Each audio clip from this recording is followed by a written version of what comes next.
Welcome to the NZ Nomad Runner podcast. I'm your co-host, Chris Lucas. And I'm your co-host, Charlotte Milne. And we are run coaches at CMF Running, where we coach runners who want to level up their running to any surface, any distance races. It's been a few weeks since we've been on. We've been busy. Yes. Our last podcast was the Tarawera weekend sort of reaction pod, which was recorded on the Sunday night following, exactly after, race weekend. And we haven't done one since. That's been a few weeks, and we've been flat out. Yeah, it's sort of like obviously a big event like Tarawera. There's a big lead in with all sorts of things, including podcasts. And then it's, I suppose, as we know, or as you don't know, might not know, but obviously Tarawera was pretty big with the weather and stuff, and it's almost like you need a bit of a break mentally from running, maybe being in that environment, but also just we've had a lot of work on. Both have from our other jobs. Both have other jobs. I'm actually in a crazy busy month with my other job, month of March. I'm definitely taking one day at a time. But, it's good to be doing this today. Again, we are, Sunday afternoon. Squeezing it in. Because, if we don't do it today, it's like, it's not going to happen this week. You're into another week. So sometimes it's just better to just do it, Yes. Don't think, just do. Don't think, just run. Yeah, it's one of our mottos with running, isn't it? Don't think, just run. And sometimes we can get paralyzed in thinking about the planning and how something's going to do, and can I be bothered doing this, or when am I going to get time to do the editing after we record it, and blah blah blah. When am I going to get time to have a rest? We just got to do it. Yeah. The reality is doing this will actually make us feel better as well, right? Yeah, it's the wisdom to know the difference of when something's going to make you feel good, and obviously when it's going to make you depleted, and obviously the same thing can have both of those reactions from it. Yes. So I had a nuts busy couple of weeks after Tarawera as well. I just got flung into this like crazy schedule of my bus driving work, of like cruise ships. It was like every day. It was like hectic. You're trying to do all the like post Tarawera things afterwards, like social media posts, which we didn't really do hardly. Yeah. But managed to get a few blogs out of the crew, which is awesome. If you want to go and check out a few of those blogs, they're on the website. From some of the runners. Just stuff, trying to do stuff like that, and flung into work as well, and then you're tired as well from it all, which we can all resonate with after big events, whether you've run or just been there all weekend supporting or working, whatever the case may be. But here we are. Other than work, what else have we been up to? I guess we talk about what's coming up, I guess. Or what's coming up. What else have we been up to? We're going, I guess both are linked. We've been going through a few hike/runs in the Tararuas. Yes. Which is kind of linked to the fact that Chris is doing the Tararua race next weekend. Yes. It would be the 14th of March. Obviously, whenever you're listening to this podcast, it won't be next weekend, but it's on the 14th of March. It'll be like this weekend. Yeah. It'll be a few days before the Tarawera. That's a bit of a tongue twister, isn't it? Yes, it is. A few days before the race, Tarawera mountain race, which is 36 Ks, 2,300 meters elevation, and mountainous environment, heavily technical terrain. So we've been for a couple of missions. We did the Dobson Loop last weekend, and then yesterday I did a out and back on the Marchant Ridge Trail, 10 Ks out from Kaitoki and 10 Ks back. And it was good. Nice. Mint weather. Yeah. So nice. I went for a slightly less steep version with Bailey, who was absolutely loving it. Bailey is so funny. Sometimes he is just like, Mom, I don't want to go on this walk, especially if there's hills. And sometimes he's like, yeah, let's do more. I feel like I could have... You never know when that's going to be. No, I feel like I could have done Dobson Loop again yesterday, which, by the way, Dobson Loop is about depending on obviously your watch, but about 14 to 16 Ks, and it's about 800 meters of elevation. So we did manage to get out for about 12.5 Ks and about 500 meters of elevation yesterday. So, you know, no matter what, you're going to get some hills in the Tararuas. Yeah. You know, good downhill legs and good uphill legs, and obviously just so beautiful. Yeah, you get on a nice day, you get up, especially with my one, get up into that ridge a little bit, you can just see beautiful. I had blue skies, which is quite rare for Tararuas once you get up there, but to have nice blue skies. But yeah, had really nice views. Yeah, beautiful. Can't beat it. Makes you feel so good once you get up there, eh? But yeah, technical stuff. When we say technical, we mean stuff like, you know, you're climbing over some fallen trees or some big logs. There's like real rooty, some real muddy like sections, real slow stuff. Yeah, it's not the type of, I guess, rocky bits, real narrow. Sorry, it's all right. I was just going to say it's not the type of running or that all runners probably enjoy. It's kind of funny how we're talking about the Tararuas on a marathon podcast. Obviously, they're two worlds apart, but yeah, it's we're a fan of any surface, any distance. Yeah, that goes within our ethos. Yeah, because all go well together. I mean, doing the Tararua mountain race is just great for your, it's just endurance and strength, and you're just hiking. It's good for all your power muscles, your big muscle groups and that kind of thing. And it's just a different kind of, stimulus. And there's like that sense of adventure about it too, isn't it? For sure. And like we'll talk about later, it's actually it's a good place to crush any pace ego doing something in the mountains, isn't it? Because I was trying to work out what my time will be. I'm looking at being like 6.5 to 7 hours for my 36K race. So that's like pretty slow. That's like 11 minutes per kilometer pace. So that's just different ball game, isn't it?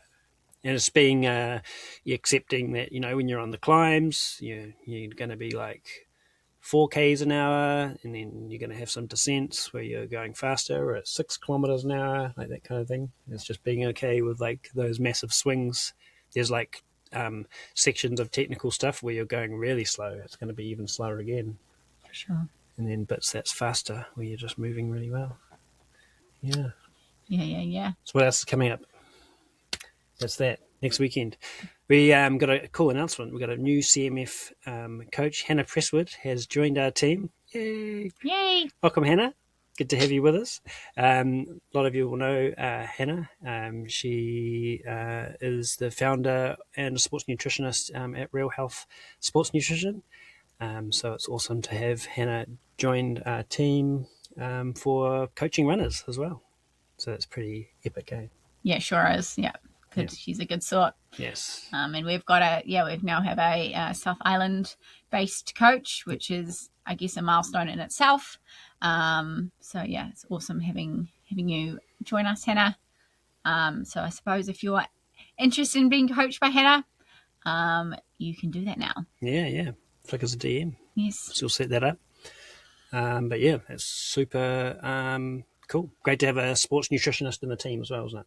Oh yeah, that's come really handy because there's a big correlation between running and nutrition. It's not all about the running. Sometimes it is quite heavily about nutrition or what's going on with your gut health and all that kind of thing. And so it's good to have someone with obviously a bit more expertise than we do. We obviously can help you to a certain level, but sometimes you may just need a little bit extra help, which is totally cool, because obviously at the end of the day, it could be the key to getting you to your race in better condition and having a better day out there.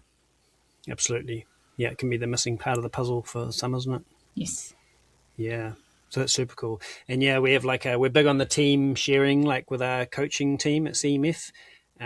So there's often we're having messages in our coaching group chat about different ways we can help.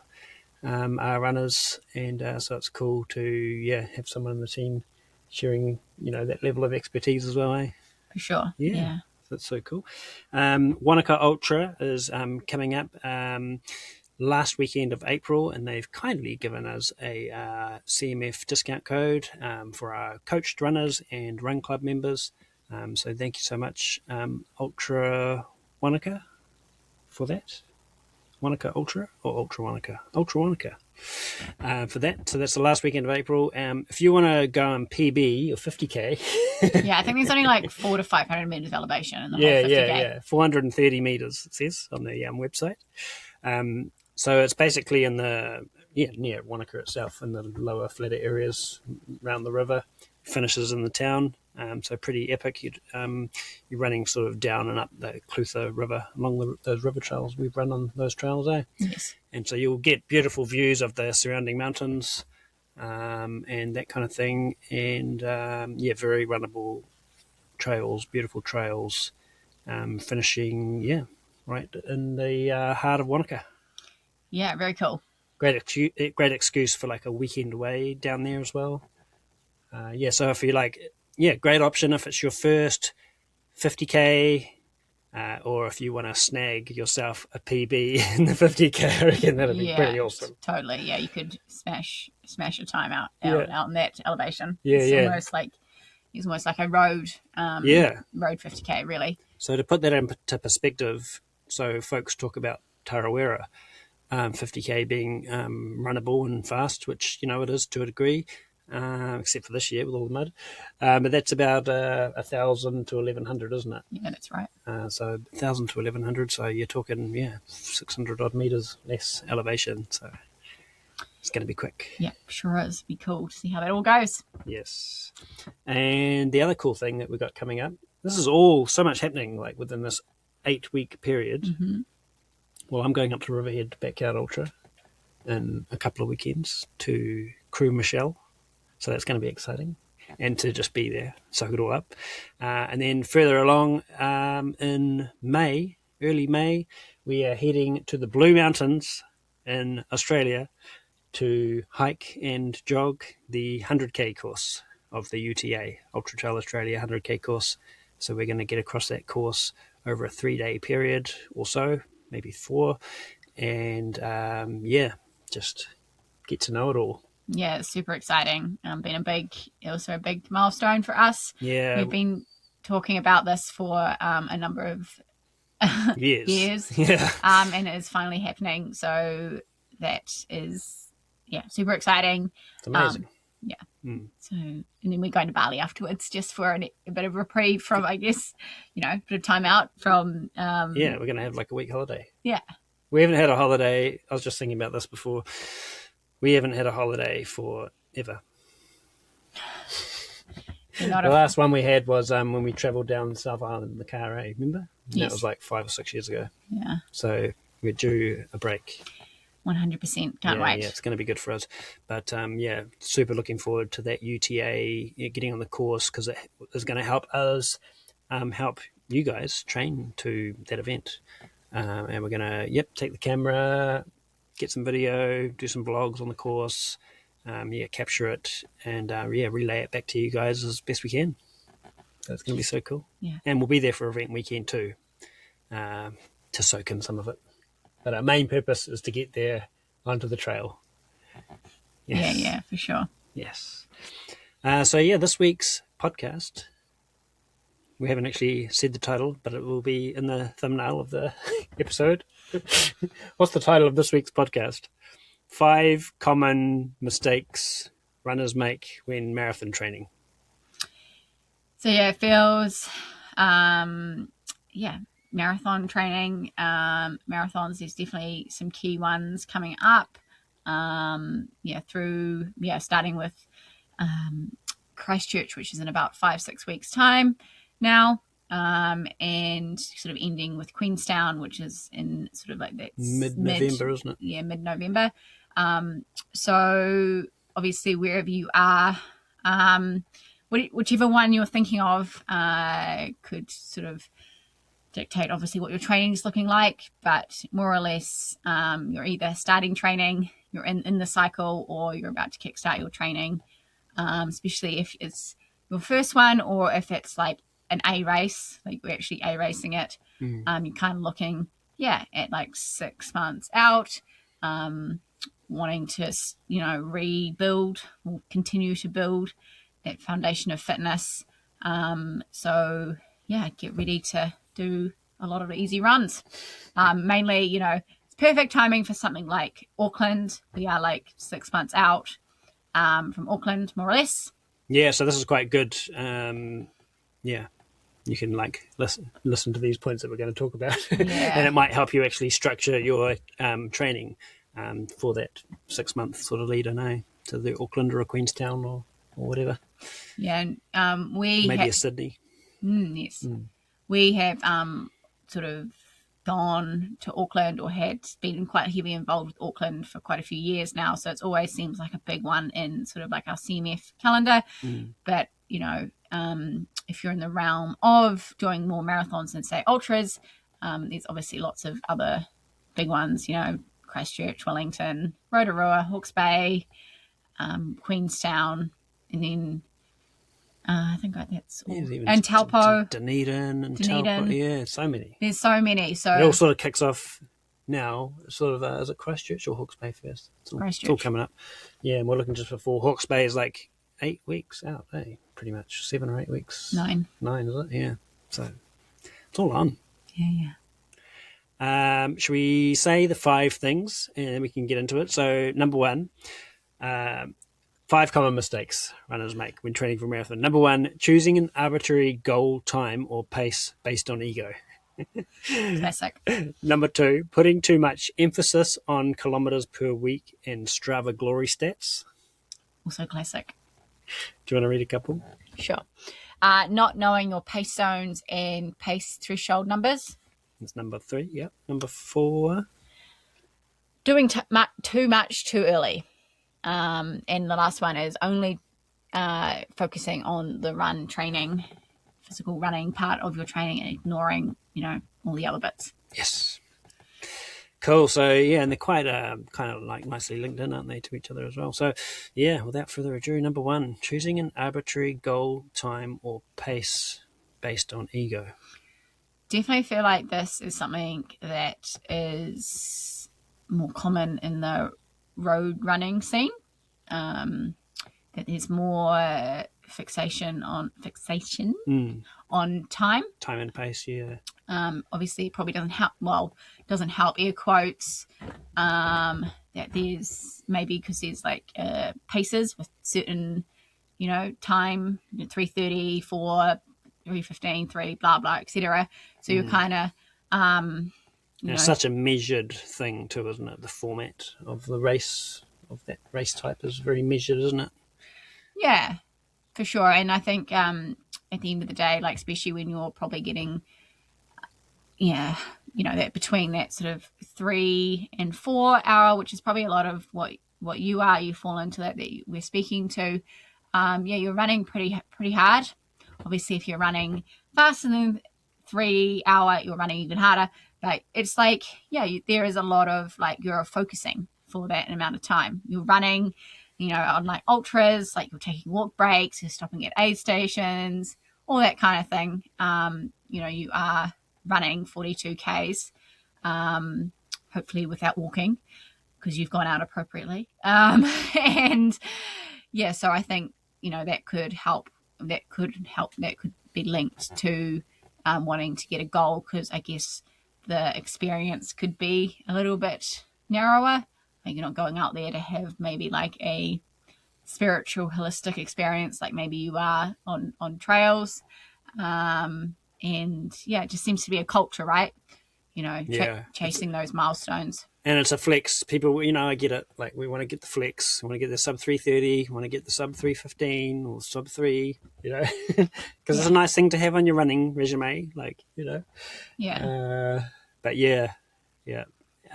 so a common thing is a runner will go out and run a sub 1:30 half. and then be like, oh, cool, I want to run a sub 3 Oh, right, hour yes. marathon. So I've done a 1:30 half. Right, I want to run a sub 3 marathon, and like so straight off the bat, you're looking at holding that same pace for double the distance, and it's I think there's just a lot of like misconceptions that come into play with it's like that 100k 100 mile thing, in the ultra world. Mm-hmm. On paper doesn't look too bad. It's just like it's another chunk again, but like for the body, like for our physiology and our body to do that extra, it's just so much different. Like it's a completely different race, really, isn't it? Completely different way of training, different energy system, or different intensity on race day. There's just a lot more involved with preparing for the full marathon than there is for a half marathon. A lot more that can go wrong in training as well. For sure. And at the end of the day, like if you ran a 1:29, that is your half marathon pace. Like unless for some reason you went out and did a 1:29, but you actually could have done like a 1:22, which is probably what you should be looking at for a sub 3. Then you're just setting yourself up to fail, really. Like because like Chris said, you can't run that distance for double the amount, because otherwise you would run a faster. You need a bit of buffer in your half marathon pace to your marathon pace to allow for allow for that distance to be covered. And the extra time that you're going to be out there. Yes. So I guess a big takeaway from this is like asking yourself why it is so important for you to get that goal time or pace, because if it is linked to your ego, then that's just bullshit, to put it bluntly, because at the end of the day, no one really cares what you do. They just care that you have a good experience, really, in a good race, a good, They don't really care what your number is. And obviously it is important to have goals and to be, ambitious with your running, and, doing all the things that you can change, doing the training, doing all that to achieve, an outcome essentially that you're aspire to have. Like there is some changeable things, but in the end of the day, you can only run what your physiology can run. And maybe it's not just, maybe it's not this one, Yeah. And that's right. So why are you putting so much pressure that it has to be this year at this race? What are you going to, fall off a cliff? Like, it's... enjoy that journey of getting there, of taking that, few goes to get to that sub 3 and that kind of thing, because it's realistically what it takes a lot of the time, for the athlete that's already in that neighborhood.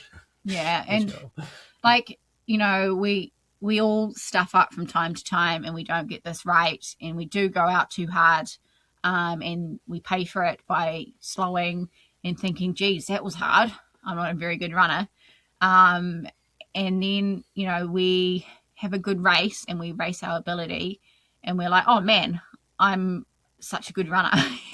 That was so much fun, I want to do that again.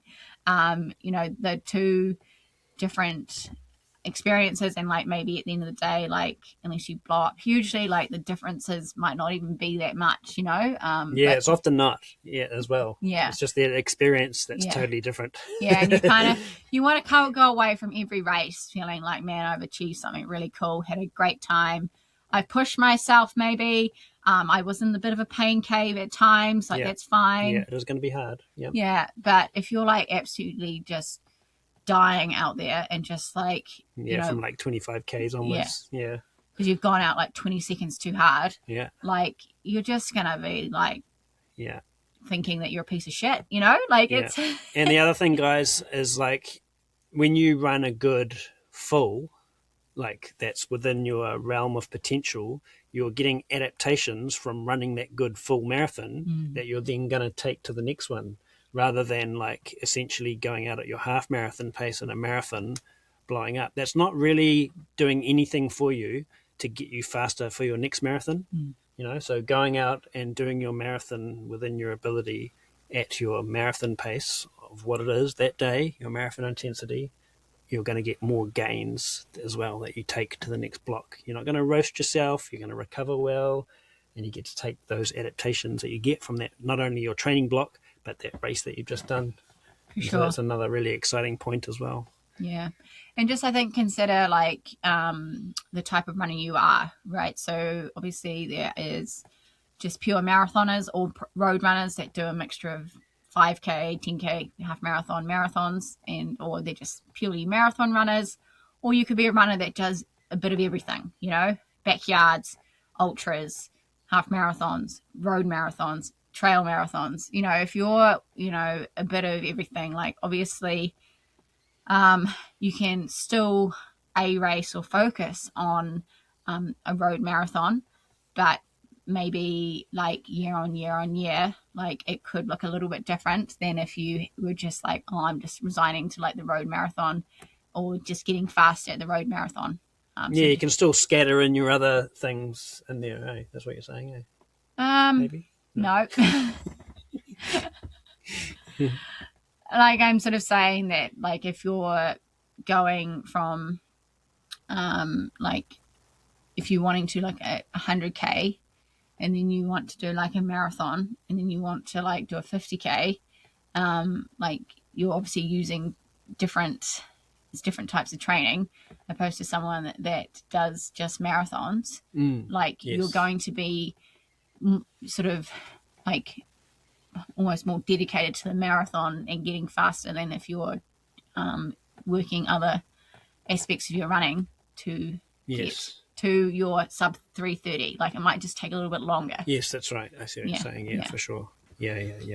It all depends how much eggs that you want to put into That's right. your specialization distance or running format, race format. That kind of thing. Yeah. So good. Another good thing to consider, guys, just on this topic is like, someone that's first or second marathon, like there's going to be a wider gap between your half marathon race pace. So like you go and do, all runners, pretty much all, when you're doing your first or second marathon, you're going to have raced a number of halves, ideally. And, you're going to, execute a better half marathon race.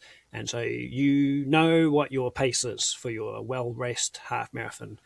And then on your first or second marathon, when it comes to your marathon, there is going to be, a wider gap between what your, marathon pace is in relation to your half marathon. Like it's going to be, a little bit slower, quite a bit slower.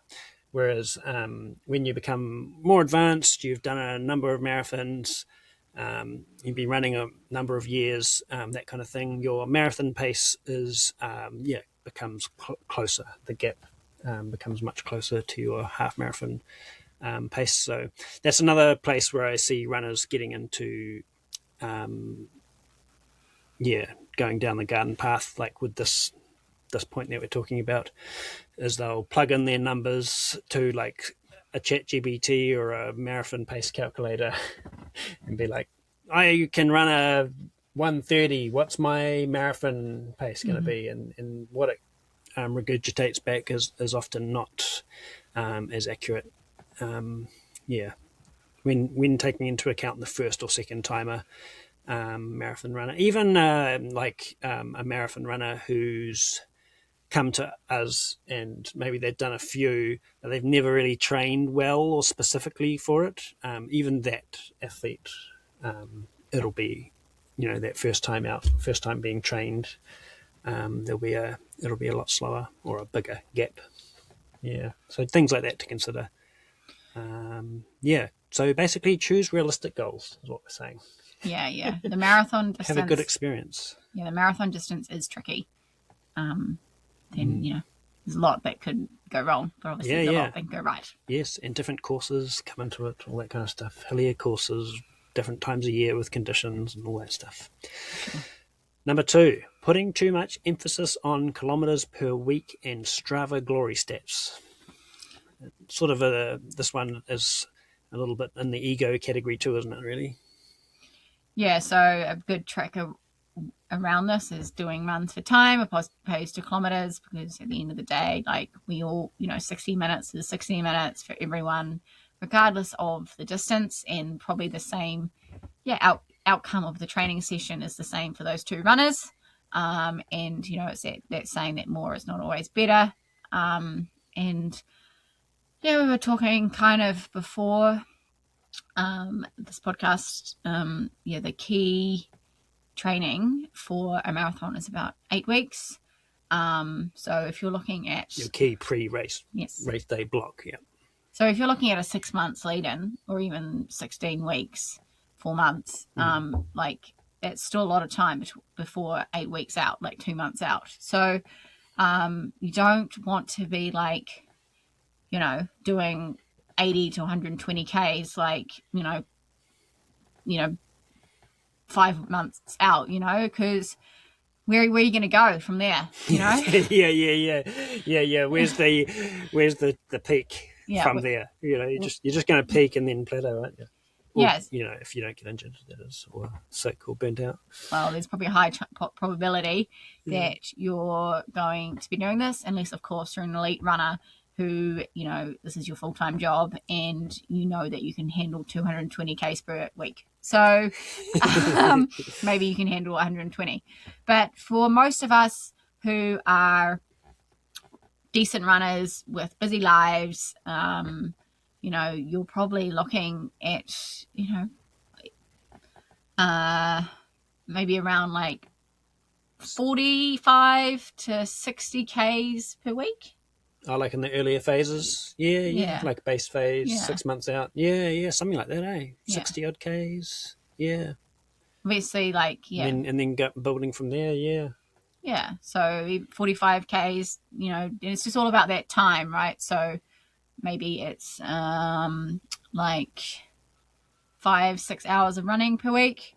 So, whatever the Ks kind of amount to. But if you're kind of pushing upwards of 60 Ks per week, like ask yourself, do I need to be doing this?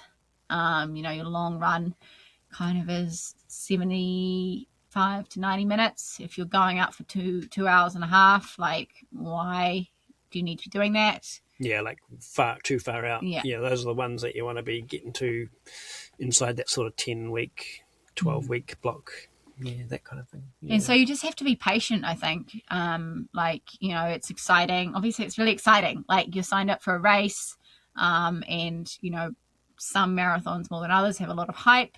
You see it on stories, on advertising, and you might have, friends doing it. It's exciting. Yeah, and we see their Stravas, or we see someone who we aspire to be like. Maybe they're a more advanced athlete, and we start comparing their Strava to our Strava. We're like, well, that guy, my friend John, is doing XYZ with his training.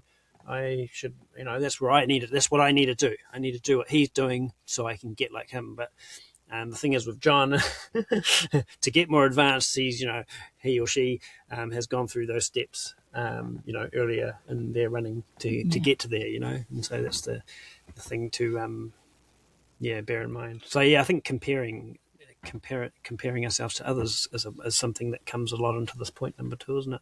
Yeah, and and also just still allow those other aspects of your life to come in. You still have time to do other aspects of your life. Go into the garden, obviously spend more time with your kids, and maybe work is really busy. The time will come where you are going to get tired, no matter if you've burnt yourself out or if it's just training good training fatigue. We want that tiredness and that fatigue to come in the right place. Yeah, appropriate kind of fatigue as well. Yeah. We don't want it to be happening way out. Yeah. Yeah, because training accumulates. Training accumulates, and we can like start putting in these big weeks, and it feels great for the first like 2 or 3 weeks, but you get 4, 5, 6 weeks down the road, it starts to build up, and then 6 weeks down the road into when you've been 6 months out, then you're sort of you're getting further into the block, and it's sort of where you should be building, so it gets a bit tricky there, isn't it? For sure. Yeah, it's like what you said, where to from here? Yeah. Downwards. So the other thing about this emphasis on kilometres per week is that the runner who has too much emphasis on kilometres per week also tends to be the runner that's running too fast for their ability to get their maximum aerobic adaptations. So, for example, like a sub 3:30 marathoner, they're a sort of easy aerobic pace zone. So approximately 80% of their pace threshold, let's say, is around 5:30 to 5:40 pace or something like that. Yeah. So if you're on like for a sub 3:30, Bailey's come to say hello. Hello, Bailey. Bailey's in on the podcast. He's like, how can I insert myself into this podcast? So yeah, if you're already like a sub 3:30 marathoner, then yeah, your easy pace is around that 5:30, 5:40 pace or whatever. So yeah, a lot of your runs want to be around there. So like, whereas if you're doing a lot of your runs at like 5:10 pace or closer to 5 pace, because you're like, oh, I want to get out 10 kilometers in my 50-minute run or something, you're not getting the adaptation. It's more of a steady tempo run.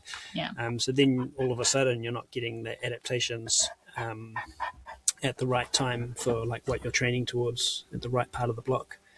So then you're in that situation of just going that little bit too hard or quite a bit too hard, way too early on in your block. Yeah, and that's what we coin sort of a grey zone. Yeah. That's where the grey zone kind of, because, you're just running a pace that, has no meaning to it really in this context. Like, there's appropriateness to run that kind of, if you're a sub 3:30, like there's probably appropriateness to run 5:10 pace occasionally when it's a specific session, but definitely on an easy run you don't want to be doing that quick, even though it might feel easy enough for 10Ks, obviously. You're not going to be building your aerobic capacity like that you need for your marathon later on. Yeah, it's really big important aspect about marathon training is your aerobic base. So yeah, it's a really good tip, like, especially when you're 12 to 24 weeks out, a lot of your runs should be about time and not distance. I think once you get inside your 12 week block, so you built that foundation, you built that base, and then it sort of does start to become about distance. Oh yeah, for sure. And you get that 10 weeks, 8 weeks out, then it is, you're starting to, you're starting to simulate your marathon pace, and it does become about how much distance you need to cover. But certainly in those longer out bits, take the pressure off yourself. Don't go on Strava, like don't put your runs on Strava if you have to, like, just record them for yourself. Run by time and effort. Keep it nice and easy for a lot of those runs. Yeah. Number 3, not knowing your pace zones and pace threshold numbers. So this sort of feeds into the previous one we were just talking about, doesn't it? So yeah, this is something that either your coach has advised you on, or you can figure out by yourself by doing a threshold session, which is basically a progression run for an hour with the last 30 minutes being 20 to 30 minutes, being sort of best effort, and then taking your your pace, or whatever that pace was for that 20 minutes. 20-minute average, yep. And that is, your threshold. Yeah. Yeah. Sometimes, all the time actually, Garmin's or our Strava or our whatever app we're using will be like, hey, this is what your threshold is. But that's just pulling data from like any old random place. Like it might not be accurate. It could have pulled it from the first 20 minutes of a 10K where you blew up, so it's not going to be accurate. It's just hunting for like a 20 to 30-minute peak out of all your data, so whatever that's saying what it is, or whatever race predictions that's giving you is not going to be that accurate in most cases. Where it would be accurate is, say, you're an advanced athlete and you've been running for years and you've done X amount of, you know what I mean? Like you've done X amount of races, then the data is just going to line up better. But if you're earlier in your journey, you haven't done a whole bunch of races, then there's going to be a bit of more variance there. So, go and do a threshold session. Anyone can do it. There's different versions of threshold sessions out there. But the one we like to use is like that 1 hour progression run. Yeah. What's that? 20 minutes. It can be, What did you say? What was your one that you used? I just said like a progression run with a best effort of 20 minutes. Yes. Yeah. So it might be like 20 minutes easy to warm up, 20 minutes sort of moderate, and then the 20 minutes best effort. Clearly, you do not want to go out too hard in a session like this, because that last 20 minutes will not be your best effort. It will be struggle street. So, just a tip from that. Yeah, because there's another trip for young players. You don't want your peak to be in the first 20 minutes. Yeah. You go looking for your peak average 20, it's like, oh, it was in the second 20 minutes. Yeah. You want a bit of tiredness in your body, because the reality is like your threshold needs that. So it's sort of like RPE 3, out of 10, yes. easy in that first 20.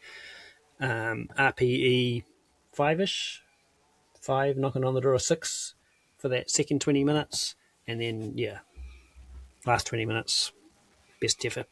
And best effort is indicative of like your last 20 minutes of a 10K or a half marathon that you've like executed well. You're in the zone, you're doing it, but you're not slowing. You're like, I got this, and you're just like left foot, right foot, That's what we're looking for there. And clean data, really. Yeah, clean data. Yeah. And something I just thought of that is probably a little bit more important.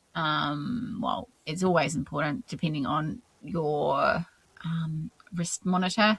Is investing in some sort of like an armband, heart rate monitor, because heart rate does play a part in marathon training. I love using heart rate when I'm training athletes for marathons. Yeah, especially something like Auckland, for example. Obviously, the first 17Ks, it's hills. So you do not want to be running pace. Yeah. Uphill. Yeah. You want to be saving, your pace for the out and back along Mission Bay. Yeah.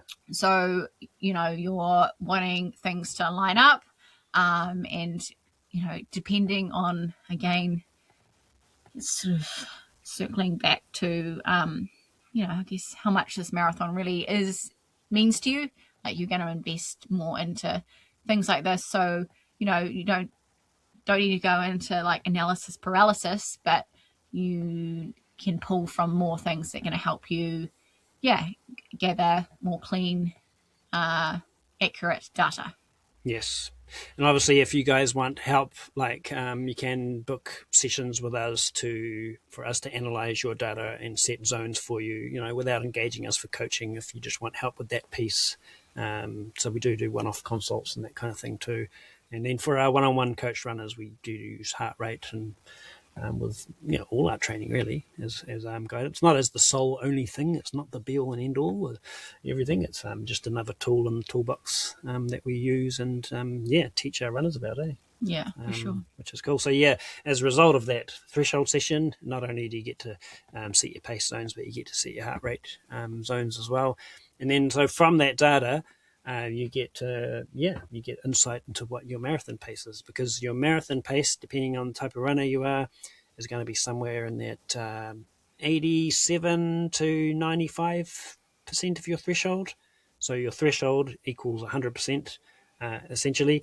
So yeah, marathon pace, I would say, 87 to 94 probably in most cases. 95, 96% is your advanced athlete who's under 3 hours.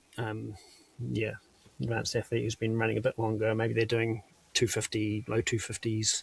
They're sort of getting up to 95, knocking on the door 95%, maybe even 96. But yeah, for most of us, 87-ish to 94-ish%. And then, so yeah, the numbers don't lie. Yeah, and your physiology doesn't lie either. Yeah. You know? Yeah, and then so with those numbers, then you can, and with the knowing what your half marathon time is too, like we were talking about before, you start to really get a clear picture of, like, where your marathon pace starts to sit, and where you're going to get the most adaptations from, like, for your easy pace, for your aerobic building, but then also later, once you get more specific, when you're doing your actual marathon pace or marathon intensity, then you're going to have a lot more. You're going to get a lot more adaptation, because if you're going 10 seconds too fast for your marathon pace blocks, like, and you're fatigued from all your training, that's the same as just doing half marathon pace. Yeah. If you're like got accumulated fatigue from all your training and you're 4 weeks out from your marathon and you're going 10 seconds too fast, that's, you might as well just be running half marathon pace. Yeah. So you're not getting the adaptations you need. And then we were talking about that before the podcast, weren't we? Like, your marathon, and we've talked about it before, your marathon pace or your marathon intensity is such a narrow little band. Yeah. And from a heart rate perspective, in terms of zones, like zone 3, you're only talking about a 7 to 10 beats per minute kind of window, aren't you? Where you're going to spend most of your marathon. So knowing your numbers, give us a shout if you want help with any of that, guys, as well.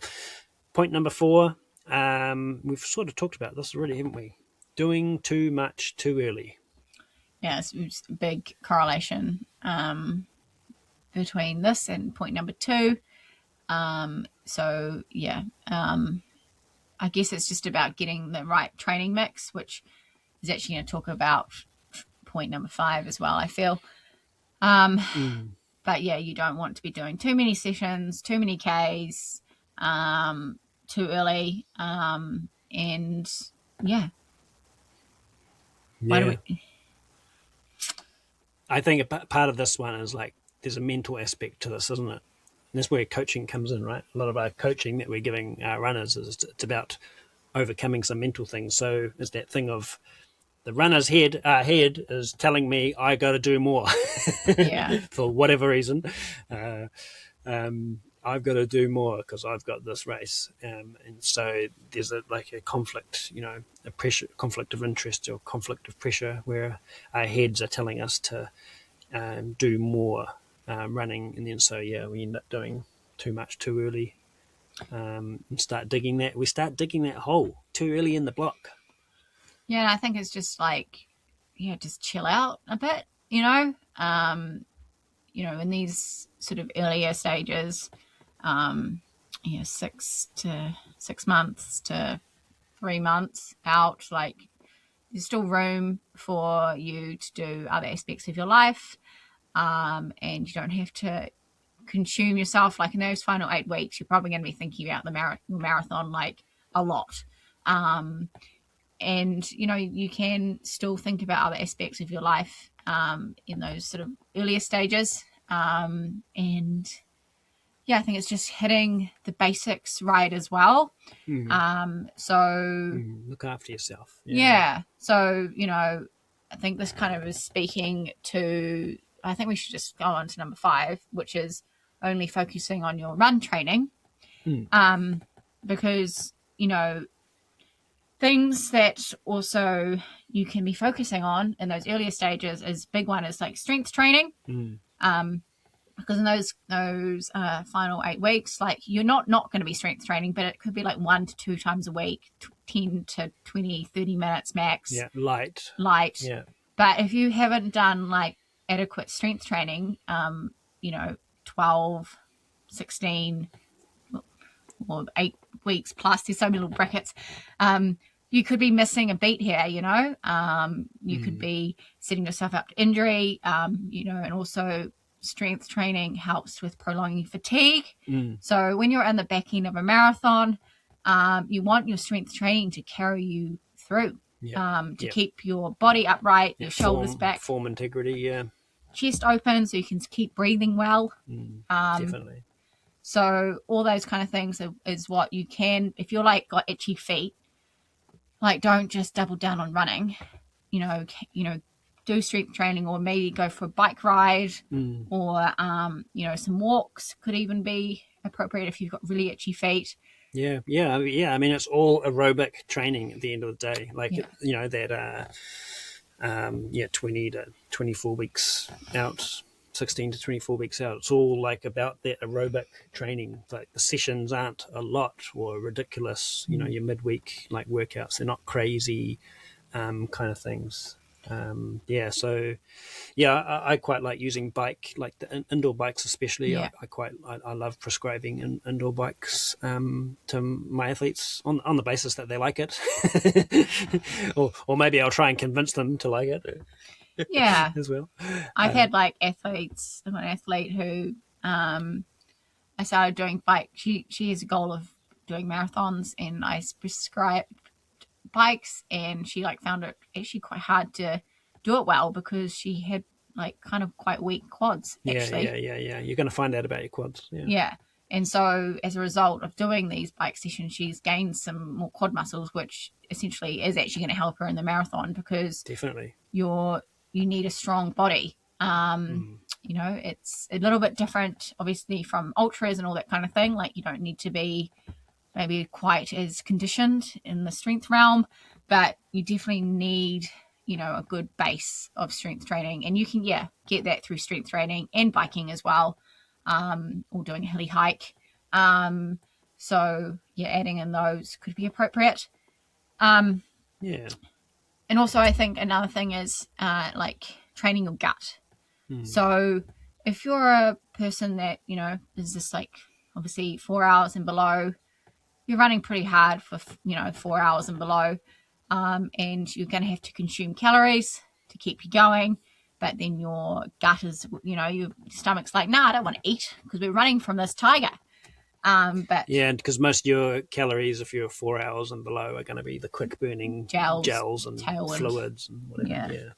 So you want to train your gut to be able to consume them under pressure.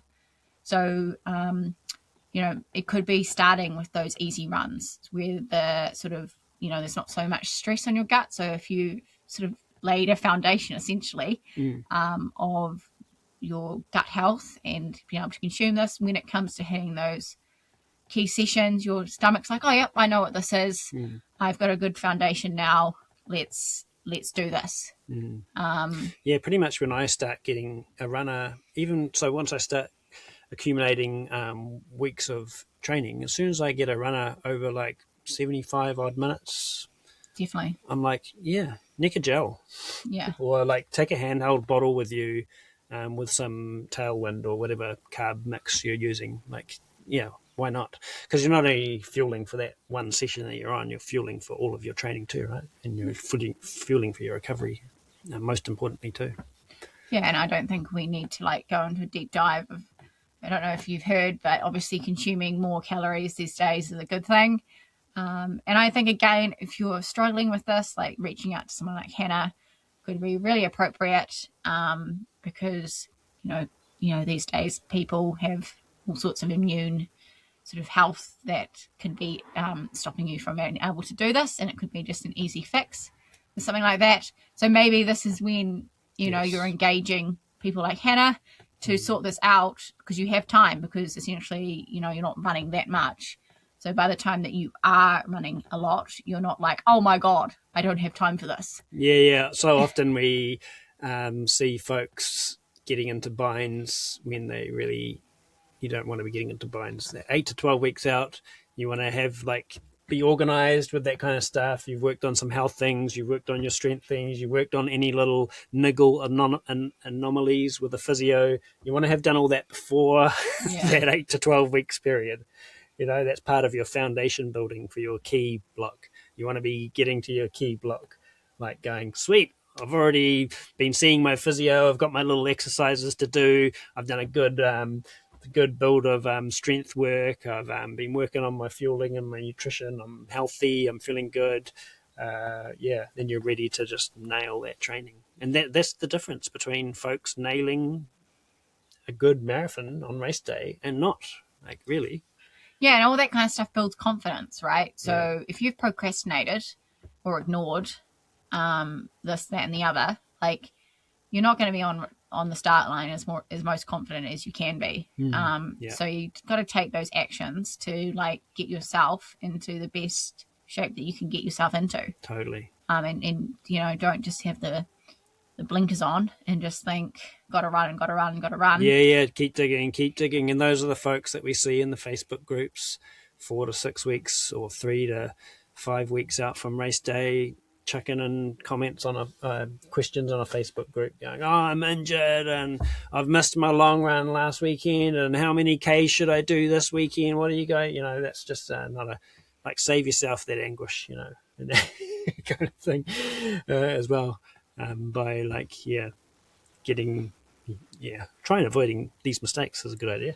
Yeah, for sure. If you just stick to these, don't do these, don't do or find out these 5 things, you will be able to get to race day in best condition you can this year at this race. Yes.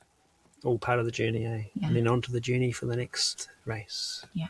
Yes. So that's about it for this one. How can we help people? If you've listened to this and you're like, man, you've really resonated with what we've talked about, or you're like, man, I've done all these mistakes. How can we help you?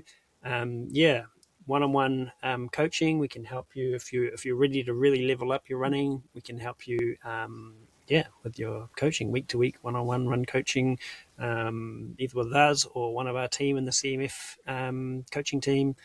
We can match you for a free consult, have a yarn, see if you're a fit, and go from there. We do one-off consults if you're self-prescribing your training, you like to do your own thing, but you want to talk to a human, or you want to check in, or you want to have a session to set your zones or whatever. We do one-off consults and that kind of thing too.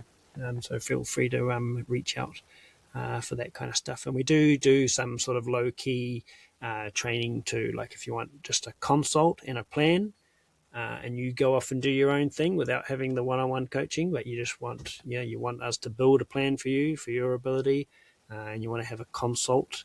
And as part of that, we do that sort of 8 to 12 week blocks of that, so you can reach out to us for that kind of help as well, if that's what you're after. Sounds awesome. Yes. Other than that, that's it, isn't it? Yeah, like always, guys, have fun with your training. Yes. Don't take yourself too damn seriously, and have fun. And enjoy the journey. Yeah, be curious. And stay in the moment. Yeah. Cool. Thank you to our coached runners and CMF Run Club members for all your support, because without you guys, making this content would not be possible. So thank you so much. Really appreciate it. Awesome. Catch you in the next one. See ya. Bye. Bye.